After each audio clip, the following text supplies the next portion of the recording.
how do you think America can help ourselves? How do we help our country to rid all of the traitors who are betraying America, who are working with the CCP? Well, we have to keep exposing them one by one, working with CCP agents and doing many things with CCP agents. We need to expose every one of them. And I believe it is that shared value of the belief in Christ, working with the underground churches in China, as well as with the Christian movement here in America, because there is a reason they target God. There's a reason they target the Bible. They want to drive it out of society. They will arrest you if you are found at a house church in China. If you're not going to one of the, the 5 approved churches in China, of course, you will be arrested. You will be taken. When I went to Fuhuojian, to Easter Mass in China, I had to show my passport because it was international Shijie services. If you were a Chinese resident, if you were 中国人, you were not allowed to come into this service. So it was this situation that I never thought would exist in any free country. Obviously, China,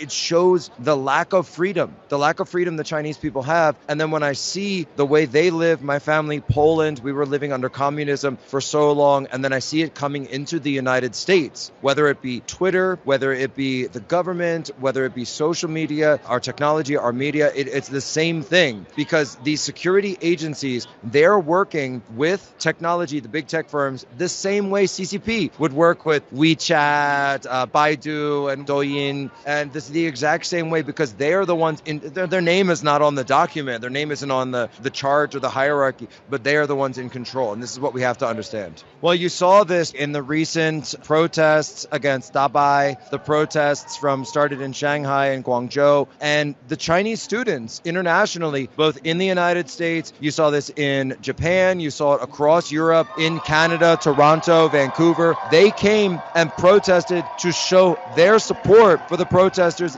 inside China. And people need to understand that these movements, when they're able to join, when they're able to link up, when they're not being censored, whether it's in China or the US, they actually show that the people of China do want to have that level of freedom, but also shows the strength of the persecution and oppression by CCP across all citizens of China.